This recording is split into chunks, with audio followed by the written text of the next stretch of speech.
তুমি স্বীকার করলেও মরে যাবা, স্বীকার না করলেও মরে যাবে। চোখ বন্ধ রাখলেও কবরে যাইতে হবে, চোখ খোলা রাখলেও কবরে যাইতে হবে।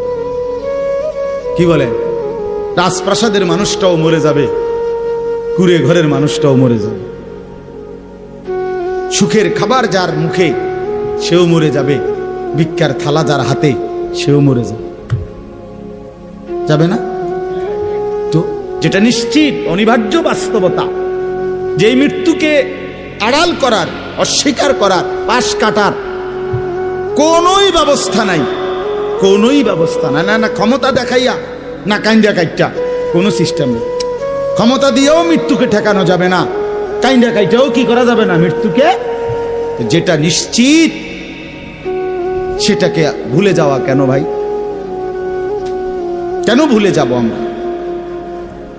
আল্লাহর নবী সাল্লাল্লাহু আলাইহি ওয়াসাল্লামের যেই হাদিস আমি পড়ছি, এটাই নবীজি বলছেন, আকসিরু যিকরা হাদিমিল লাযযাত, আমার উম্মত প্রতিদিন বেশি বেশি ওই জিনিসটাকে স্মরণ করো যেটা তোমার সমস্ত স্বাদ, আহ্লাদ, সমস্ত ব্যস্ততা সবকিছুকে স্তব্ধ করে দিবে।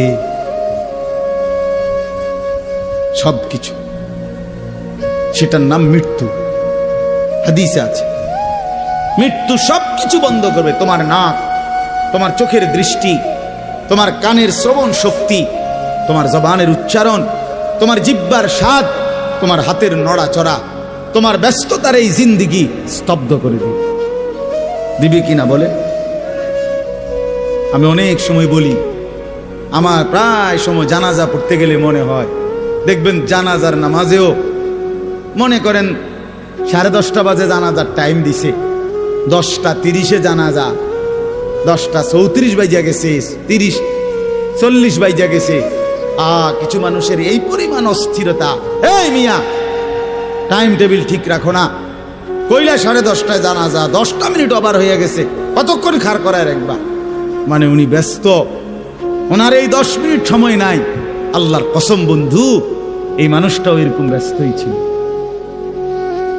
যে মানুষটার জানাজা হচ্ছে এখন, যার লাশ এখানে শোয়ানো, এই লোকটাও এমন ব্যস্তই ছিল। তার হাতেও একদিন সময় ছিল না। আজ গোটা পৃথিবী সব আগার জায়গায়, এই বেচারা শুধু নিস্তব্ধ। চোখের সামনের জলজ্জান্ত মানুষটা স্তব্ধ, আর হাত নড়ে না, পাও নড়ে না, আর চোখ নড়ে না, জিহ্বা নড়ে না। এজন্য দুনিয়ার এই ব্যস্ততার ভিতর দিয়ে আমরা যদি মনে করি যে আমি শুধুই দুনিয়া, ভালো মন্দ, লাভ লোকসান, চাওয়া পাওয়া, প্রাপ্তি অপ্রাপ্তি, মনের চাহিদা পূরণ, সবকিছু শুধু দুনিয়া ভাইয়া, বাবা তো আখিরাত কার জন্য? কবর কার জন্য? তাইলে নবীজি সাল্লাল্লাহু আলাইহি সাল্লাম কাকে তাইলে আখিরাত বুঝাইতে চাইছেন? আল্লাহর কোরআন এমন কোন সূরা নাই, কোরআন শরীফের 114টি সূরা, 114টি সূরার এমন কোন সূরা নাই, এমন কোন রুকু নাই কোরআনে যেখানে আখিরাতের কথা, পরকালের কথা আলোচনা নাই। এই পরিমাণ আল্লাহ তাআলা আখিরাত, আখিরাত, পরকাল, পুনরুত্থান, হাসরের মাঠ, এগুলো আল্লাহ তাআলা এতবার বলছেন, অস্বীকার করার, পাশ কাটার কোনো সুযোগ নেই, কোনো সুযোগ নেই। কোরআন শরীফে আছে সূরা মুলকের মধ্যে, জাহান্নামী যখন চিৎকার করবে, জাহান্নামের ফেরেশতারা তখন বলবে, আলাম ইয়াতিকুম নাদির, এই নাফরমান, তোমারে কি কেউ কোনোদিন জাহান্নামের ভয় দেখায় নাই? ক্বালু বালা, সে বলবে হ্যাঁ, কদ জাআনা নাদির, আমার কাছে বহু ভয় প্রদর্শনকারী বান্দা এসেছিল।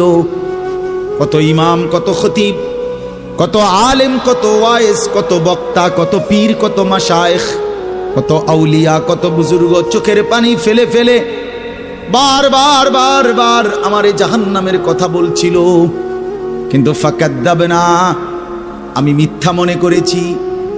ওয়াকুলনা মা নাযালাল্লাহু মিন শাই, আমি আরো বলছি এগুলো আল্লাহ বলে নাই, তোমরা মোল্লারা, মুন্সিরা তোমরা বানায়া বানায়া বলো। হ্যাঁ, অনেক বেত্তমিজ লোক আছে, ও আইতো না, হুজুররা যত কয় এত না, না ওরা জানে, ওরা আগেও একবার ফিডা খাইয়া আইছে, ওরা একবার ঘুরে আইছে হাসুরের মাঠ, ওরা জানে যত কয় এত না। ও কইতে লাগলে সবাই কয়, বাড়াইয়ে কয়, মাইক ফাইলে কে না কয়। এই সমস্ত বিদ্রুপ আলেমদের কথাকে আপনি অবজ্ঞা করিলেন। আসলে তো আলেমদের কথা না, কথা যদি হুজুরের কথা হইতো তাইলে না হয় আপনি ফেলে দিতেন, কিন্তু জবানে না হুজুরের কথা, তো সরাসরি আল্লাহর কথা, তো রাসূলুল্লাহর, আল্লাহর, তো সে কথা প্রত্যাখ্যান করলেন কেন? আপনি আমার কথা, আমার ব্যক্তিগত যদি কথা হয় সেটা ফেলে দেন, কথা বোঝেন নাই। কিন্তু উলামায়ে কেরাম আপনাদেরকে নসিহতের মাধ্যমে নিজের ব্যক্তিগত হুজুরদের কথা বলে না, কথা বলেন না কেন? কার কথা বলে? আল্লাহর কথা বলে, রাসূলুল্লাহ সাল্লাল্লাহু আলাইহি সাল্লামের কথা বলে, তো সেটা বাদ দিলেন কেন? সেটা বাদ দিবেন। আমার ব্যক্তিগত কথা তো আপনাদের ধরতে বলি নাই, আমার ব্যক্তিগত কথা বলি, আপনারা দেখি গ্রহণ করেন কিনা বলেন। মনে করেন আমি কুমিল্লা ক্যান্টনমেন্ট থাকি, ময়নামতি সাহেবের বাজার, আমার মাদ্রাসা বাসা ওইখানে। তা আমি কুমিল্লা ক্যান্টনমেন্টে একটা বড় টাওয়ার আছে, গুমতি টাওয়ার। এই গুমতি টাওয়ারের নিচে আন্ডারগ্রাউন্ডে মুদি দোকান এবং তরি তরকারির দোকান। আমি প্রত্যেক দিন ওইখানে তরি তরকারি এবং মুদি যত মাল, এই যে পেঁয়াজ রসুন আদা তেল এগুলো এবং মাছ তরকারি, এগুলো ওই গুমতি টাওয়ার থেকেই সবসময় কিনি। আপনারাও সবাই নিয়ত করেন ইনশাআল্লাহ এখন থেকে সবাই কুমিল্লা ক্যান্টনমেন্ট গুমতি টাওয়ার থেকেই তরকারি এবং চাল ডাল তেল কিনবেন, বলেন ইনশাআল্লাহ। কথা বলেন না তো, তা আপনি কি বলবেন? কি হুজুর আপনি পাগল হইলেন? আমি কিনতাম আমার আমনের ক্যান্টনমেন্ট, আমি কিনতাম যাবো, আমাকে দেশে কি মাছ তরকারির অভাব পড়ছে নি? ঠিক কিনা বলেন না কেন? তাহলে এইটা না আমার ব্যক্তিগত কথা, কথাটা আমার বুঝছেন নি? এইটারে তো আপনারে মানতে কই নাই আমি তো বলি না আপনারে যে আপনি আমার লগে গিয়ে বাজার করেন। তাহলে আপনি যে বললেন হুজুররা এরকম কয়, হুজুরার সব কথা ধরলে চলন যাইতো না বর্তমান জমানায়। আপনারা তো আমার একটা কথাও ধরতে বলি নাই, আপনাকে বলছি আল্লাহর কথা না ধরতে। আপনাকে তো বলেছি ভাইয়া রাসূলুল্লাহ সাল্লাল্লাহু আলাইহি ওয়াসাল্লামের কথা ধরতেন। আল্লাহর কথা ফিরায় দেয় কেমনে? নবীর কথা ফিরায় দেয় বলেন বাবা, মেহেরবানি করে। এই জন্য বুঝতে শিখেন, বুঝতে শিখেন।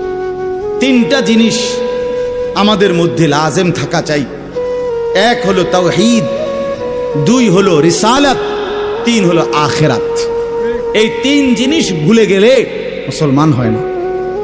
তাওহীদ ভুলে গেলে, অর্থাৎ লা ইলাহা ইল্লাল্লাহ, জীবনের সব ব্যাপারে সব বিষয়ে যা কিছু হচ্ছে, যা কিছু হচ্ছে আমার জীবনের এই সারা পৃথিবীর কায়নাতের সমস্ত নড়া চড়া প্রত্যেকটা বিন্দু বিসর্গ করছেন শুধুই একজন, তিনি আল্লাহ। তিনি কে? লা ইলাহা ইল্লাল্লাহ, আল্লাহ ছাড়া আর কোনো ইলাহ নাই, দেনেওয়ালা আর কেউ নাই, পালনেওয়ালা আর কেউ নাই। এটা তাওহীদ। আর শাজিমের উপর থেকে সাতবক জমিনের নিচ পর্যন্ত যেটা যেমনে যেভাবে আছে সেটা একজনই পরিচালনা করছেন, তিনি আল্লাহ। এ কথা যত দিলের মধ্যে বসাইতে হবে। দুই নাম্বার রিসালাত। রিসালাত মানে হলো মুহাম্মাদুর রাসূলুল্লাহ সাল্লাল্লাহু আলাইহি সাল্লাম, এই কথা গ্রহণ করা। এই কথা আবার গ্রহণ করার কি? এই কথা গ্রহণ করা হইল মুহাম্মদ আল্লাহর রাসূল, আল্লাহ আমার জন্য উনাকে পাঠাইছেন, অতএব আমার জীবনের হাসি কান্না আনন্দ বেদনা, রাত দিন, ঘর সংসার বাজার ব্যবসা, আয় রোজগার, স্ত্রী পুত্র পরিজন, কদম কদম বিন্দু বিন্দু নিঃশ্বাস নিঃশ্বাস আমি অনুসরণ করব একজনকে, তিনি মুহাম্মাদুর রাসূলুল্লাহ সাল্লাল্লাহু আলাইহি ওয়াসাল্লাম। এটারে বলে রিসালাত। এটাকেই বলে নবী সাল্লাল্লাহু আলাইহি সাল্লামকে চেনা, এটাকেই বলে নবী সাল্লাল্লাহু আলাইহি সাল্লামকে ভালোবাসা, এটাকেই বলে নবী সাল্লাল্লাহু আলাইহি সাল্লামকে অনুসরণ করা।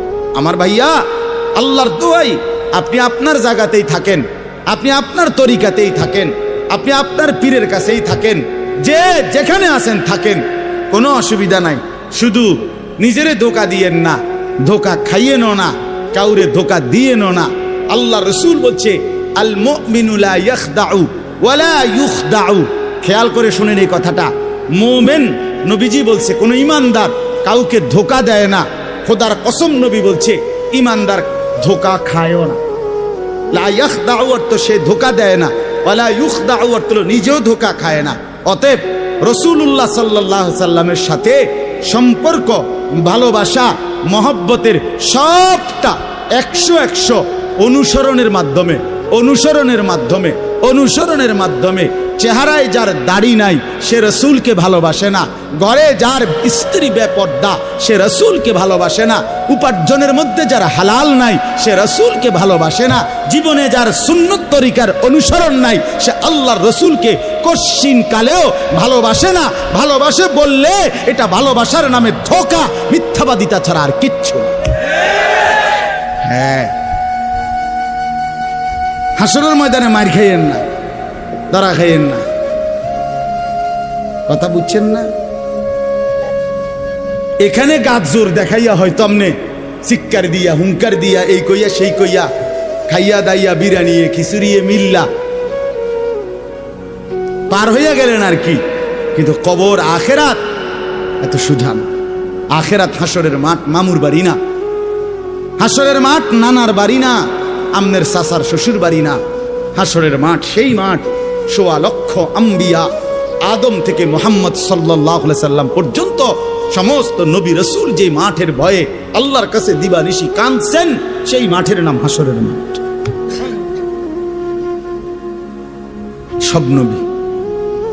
সব নবী আল্লাহর কাছে হাসরের মাঠের ব্যাপারে দোয়া করছে। আমাদের নবী সাল্লাল্লাহু আলাইহি সাল্লাম পর্যন্ত যার কোনো গুনাহ নাই, যিনি নিষ্পাপ, সেই নবীজি পর্যন্ত 5 ওয়াক্ত নামাজের পরে সব আলেমদেরকে জিজ্ঞাসা করেন, নবীজি নিয়মিত 5 ওয়াক্ত নামাজের পরে দোয়া করতেন, আল্লাহুম্মা হাসিবনি হিসাবান ইয়াসীরা। আল্লাহ, হাসরের মাঠে আমার ভয় লাগে, আমি মুহাম্মদের, আপনার বন্ধুর হাসরের মাঠের হিসাব সহজ করে দিও। নিজের ব্যাপারে বলছে। এই জন্য বাপ রাগ হইয়েন না। 1 নম্বর তাওহীদ, কলিজার ভিতরে ঈমান মজবুত করতে হবে। 2 নম্বরে রিসালাত, জিন্দেগীর মধ্যে রাসূলুল্লাহ সাল্লাল্লাহু আলাইহি সাল্লামের অনুসরণ নিশ্চিত করতে হবে। কেন মেসওয়াক করেন না? আপনি জানেন নবীজি মেসওয়াক করতেন, এই জন্য করেন না। কেন দস্তরখান বিছায়া খানা খান না? আপনি জানেন, শুনছেন যে নবীজি সাল্লাল্লাহু আলাইহি সাল্লাম দস্তরখান বিছায়া সমান জায়গায় খানা খাইতেন। এই জন্য আপনি ইচ্ছা করে এটা বিছান না, কারণ আপনার কলিজার ভিতরে সিদ্ধান্ত আমি মুহাম্মদুর রাসূলুল্লাহ সাল্লাল্লাহু আলাইহি সাল্লামের বিরোধিতা করব। কেন আপনি দাড়ি কাটেন? কারণ আপনি শুনছেন নবীজি দাড়ি লম্বা করতে বলছে, এই জন্য আপনি এটা বুঝাইলেন। রাসূলুল্লাহ সাল্লাল্লাহু আলাইহি সাল্লাম আপনি কইছেন, আচ্ছা আমরে দেখাম। আপনি জানেন, হ্যাঁ, আপনার বাম পাও দিয়ে ঢুকতে বাথরুমে, টয়লেটে মনে থাকে না। কেন মনে থাকে না? আপনি জানেন না এটা নবীজি বলছে। কথা বলেন না, নাকি ওই কওমি মাদ্রাসার হুজুররা কইছে? কথা বলেন না। মেসওয়াক এটা রাসূলুল্লাহ সাল্লাল্লাহু আলাইহি সাল্লামের সুন্নত না কওমি আলেমদের সুন্নত? কথা বলেন না আপনারা। তো এটা করেন না কেন? কারে ওহাবি বলেন? কারে গালি দেন? কেন গালি দেন? কি বুঝে গালি দিলেন? কেন বললেন? বলেন, কি অপরাধের কারণে আমি রাসূলের দুশমন হব? কেন? আমি মিসওয়াক করি এই অপরাধের কারণে না? কথা বলেন না কেন? আমি দাড়ি রাখছি দেখে এই অপরাধের কারণে? কোন আমার স্ত্রী পর্দানশীল, আমার মেয়ে পর্দা করে, আমার ঘরে টেলিভিশন নাই, আমার রোজগারের মধ্যে আমি হারাম করার চেষ্টা করি না, তো সব ক্ষেত্রে রাসূলুল্লাহ সাল্লাল্লাহু আলাইহি সাল্লামের সুন্নাতের উপরে চলার চেষ্টা করলাম, তা আমি রাসূলের দুশমন কেন হলাম? আমি বুঝাইলাম, আমি বলতে মানে আপনি যে কোনো একজন আলেমে দ্বীনকে আপনি কেন নবীর দুশমন বলবেন? এত বড় জুলুম কেন করেন? এত বড় কেন জুলুম করেন বাবা? চা দোকানে বসে একজন আলেমের বদনাম করলেন, আপনি আন্দাজ করলেন একজন আলেমের ইলমের কদর কত? আমরা কিতাবে স্পষ্ট পড়ছি সারা পৃথিবীর ইমানদারের সমস্ত বন্দিগি আর আল্লাহর রাস্তায় জিহাদ, এই দুইটার পার্থক্য কদ্দুর। সারা পৃথিবীর ইমানদারের সমস্ত ইবাদাত একটি সমুদ্রের মধ্যে যদি কেউ আঙ্গুল দেয়, আঙ্গুল চুবায়, তো আঙ্গুলের অগ্রভাগে পানি লাগবে যে দূর, এতে করে সমুদ্রের ঢেউ তো বন্ধ হয়ে যাবে, ঠিক না? নৌকা চলা বন্ধ হয়ে যাবে না? সমুদ্র টের পাবে কিছু?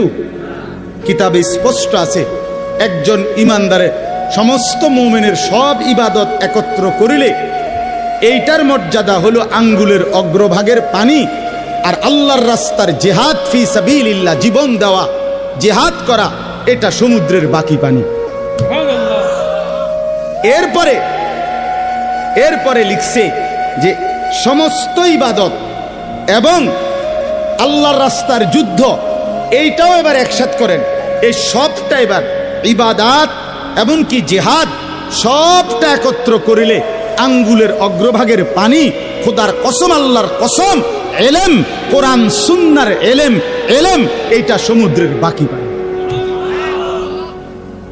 বিশ্বাস করে এবার বলেন এক আলেমে দ্বীনের কদর করে আপনি কারে টিটকারি করলেন? কারে? বাবা আপনার মসজিদের ইমাম ৬,০০০ টাকা বেতন দেখে আপনার চোখে লাগছে না? বেটার বেতন কম। হ্যাঁ, বেটার বেতন কম তো আপনি না কম দিছেন, উনি নি কম নির্ধারণ করছেন, আপনি না তারে মূল্যায়ন করেন না। কথা বলেন না কেন? আমাদের সমস্ত একার একটা স্পষ্ট কথা খেয়াল করেন, যদি এক সমস্ত মুসলমানের টার্গেট হইতো যে আমি প্রত্যেক বিষয়ে আল্লাহর কোরআন রসুলের সুন্নাত মোতাবেক চলবো, তাইলে এই পৃথিবীতে মসজিদের ইমামের চাইতে ব্যস্ত জিন্দিগি আর কেউ পালন করার কথা ছিল না।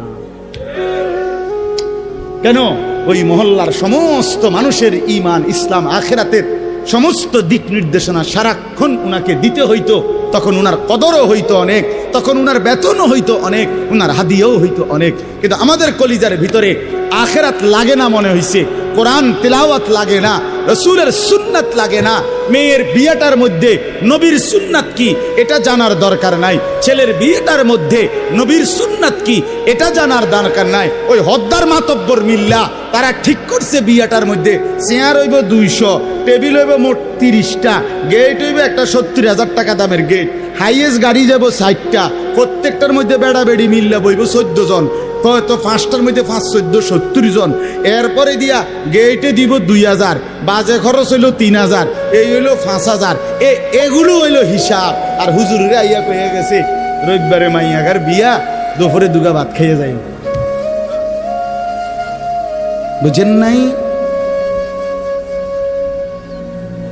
কিন্তু যদি সে জানতো যে রাসূলুল্লাহ সাল্লাল্লাহু আলাইহি সাল্লামের ৪টা মেয়ে নবী বিয়ে দিছেন, আমি সেভাবে রাসূলের মেয়ে যেভাবে বিয়ে দিছেন আমি আমার কন্যাকে সেভাবে বিয়ে দেব, তাইলে তো ইমাম সাহেবের কাছেই উনি আগে আসতো, ঠিক কিনা বল? আলেমের কাছেই আগে আসতো। কিন্তু ওই যে ওনার তো এটা দরকার নেই। কি আপনার বাড়িতে ৩ দিন ধরে ডেস্ক সেট বাজে? হ্যাঁ হুজুর, আসলে কিতা করবো, শরম দিয়ে না, ফুলাইনে আউশ করছে, ফুলাইনে শখ করছে।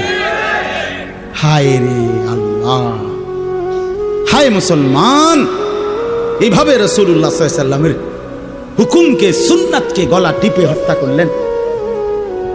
নবীজি নিজে বলছে না, আপনারা কতবার শুনছেন, নবীজি বলছে বিয়ে আমি রাসূলের সুন্নাত, বলছি কিনা বলেন? আবার বলেন বলছি কিনা? তাহলে যার সুন্নাত তার মতো হইতে হবে না? তো রাসূলুল্লাহ সাল্লাল্লাহু আলাইহি সাল্লামের সুন্নাত বিয়ে, তো বিয়ে নবীজি সাল্লাল্লাহু আলাইহি সাল্লাম বিয়ের মধ্যে গায়ে হলুদ, ডেস্ক সেট, এই লম্বা গেট আর গাড়ির মধ্যে ফুল, এই সব। আমি অনেক সময় অনেকের জিজ্ঞাসা করছি যে ভাই বিয়ে কার, বিয়ে কার? কইছে ওনার। আমি কই এই ফুল দিয়ে লাগাইছেন গাড়ি, বিয়ে তো প্রাইভেট কারে করানো উচিত। বেকুব যদি পুরা তার সিরা হয়, এই মাতাল হওয়ার কারণে একমাত্র তার সিরা দেখা প্রাইভেট কারের মধ্যে কি লাগাইছে? কিরে বেটা, বিয়ে হইলো এতের, ফুল লাগাইলো কোথায়? প্রাইভেট কারে। পাগল কারে কয়? এই পাগলের বাতরান দেখে। বলেন আপনারা, চাচা আপনারা বলেন, এটা বিবেক নি কথা? কি বিয়ে করে এতে ফুল লাগায় প্রাইভেট কারের? বলদ নি আমনে?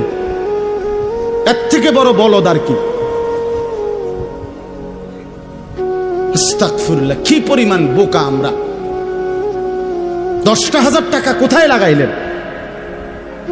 10,000 টাকা এই ফুলগুলো লাগাইতে গিয়ে 5,000 টাকা, 7,000 টাকা, 10,000 টাকা কোথায় দিলেন?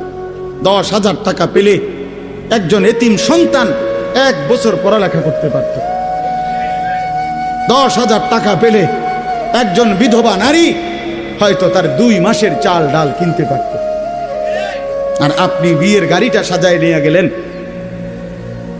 মেয়ের বাড়িতে দাঁড়াইতে দেরি, ফাওড়া দিতে দেরি, গাড়িটা থামতে দেরি, ছেলেগুলোরে নামাইলে জামাইরে নামাই নিতে নিতে পরবর্তী সর্বোচ্চ 5টা মিনিটের ভিতরে আইসা দেখবেন একটা ফুলও গাড়িতে নাই।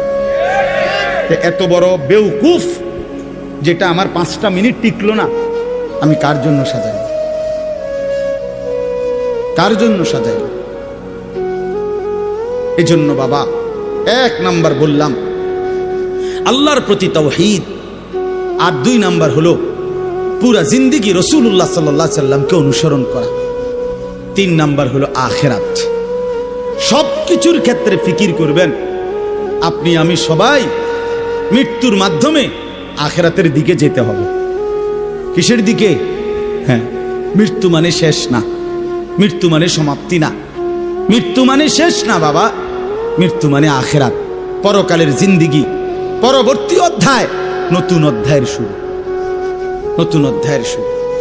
এই জন্য আখিরাতকে ভুললে জীবনের কোনো অর্থ থাকে না। আখিরাতকে ভুললে মানুষ আর মানুষ থাকে না।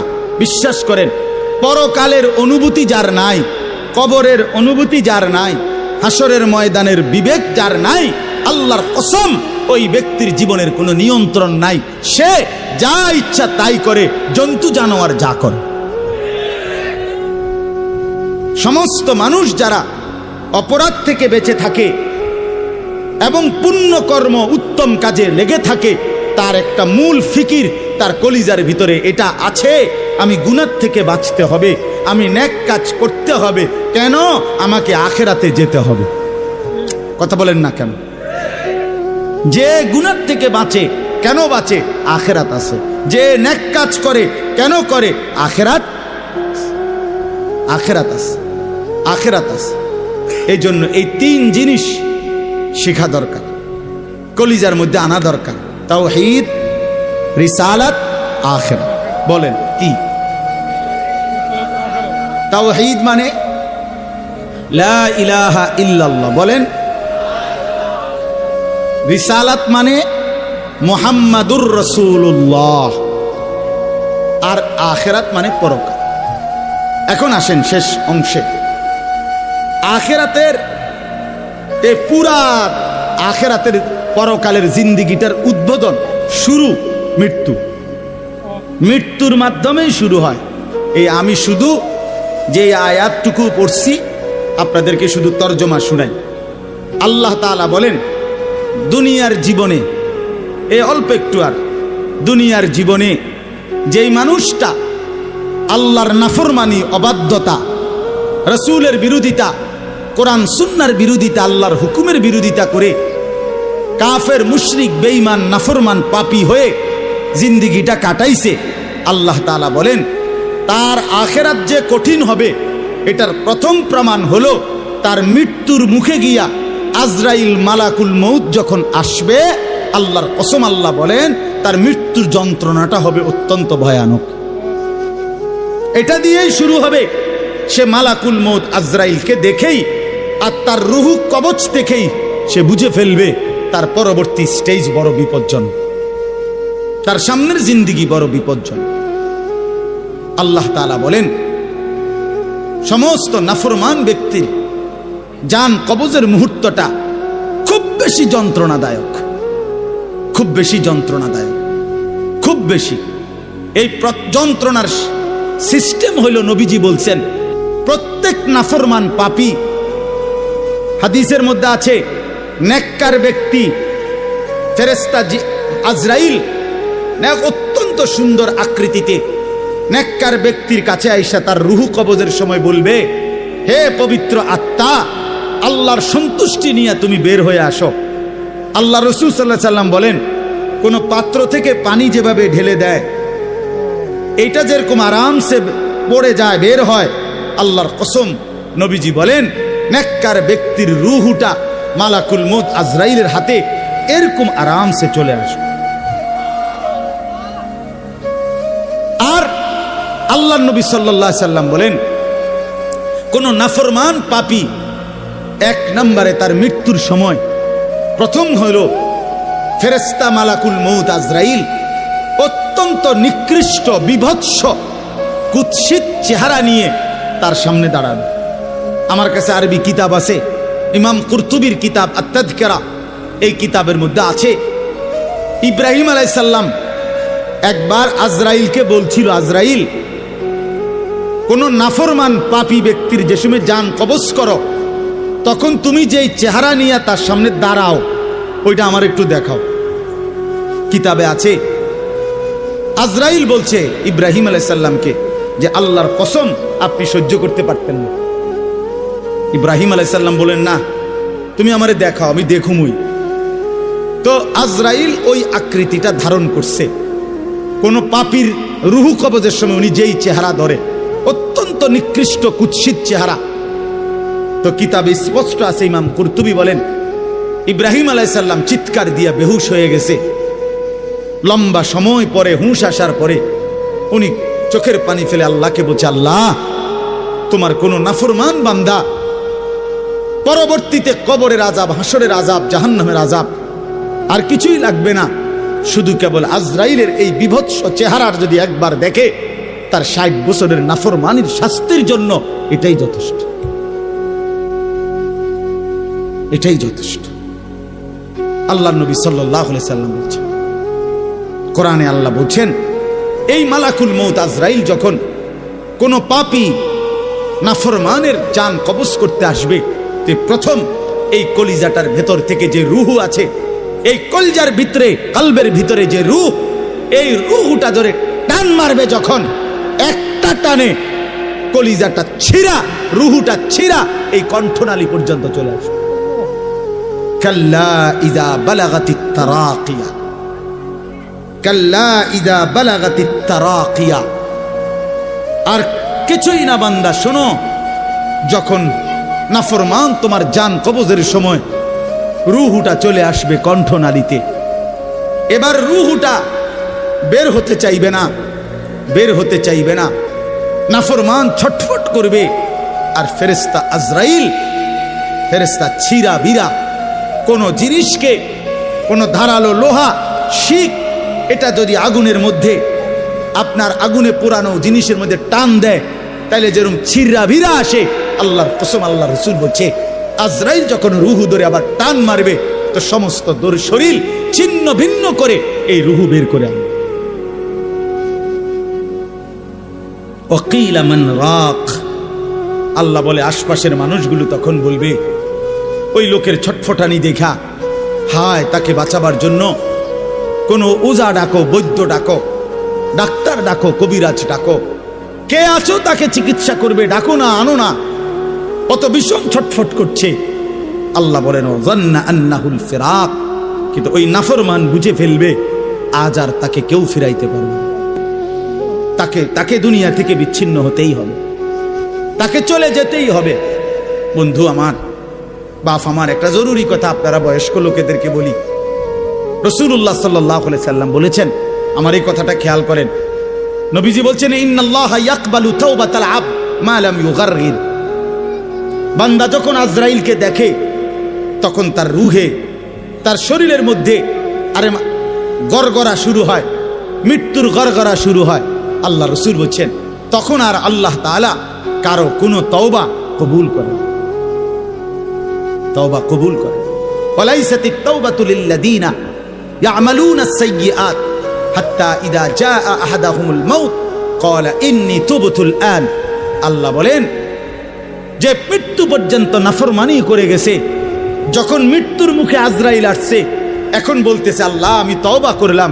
আল্লাহ বলেন ওয়ালাইসাতিত তাওবা, এমন তওবা আমি আল্লাহ গ্রহণ করব না। আমরা অনেক সময় 90 বছরের বুড়া, 70 বছরের বুড়া মিয়া একদম লম্বা হইয়া সোজা হইয়া গেছে, এবার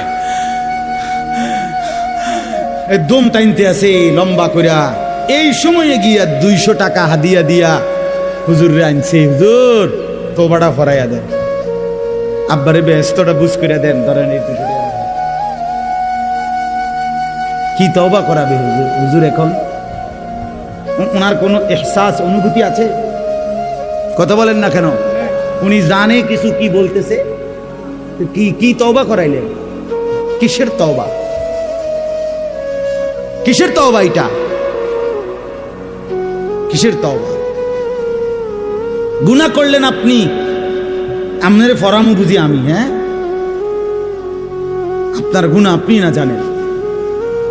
এই জন্য আল্লাহ কোরআনে বলছেন, ওয়াল্লাযীনা ইযা ফাআলু ফাহিশাতান আও যালামু আনফুসাহুম যাকারুল্লাহ।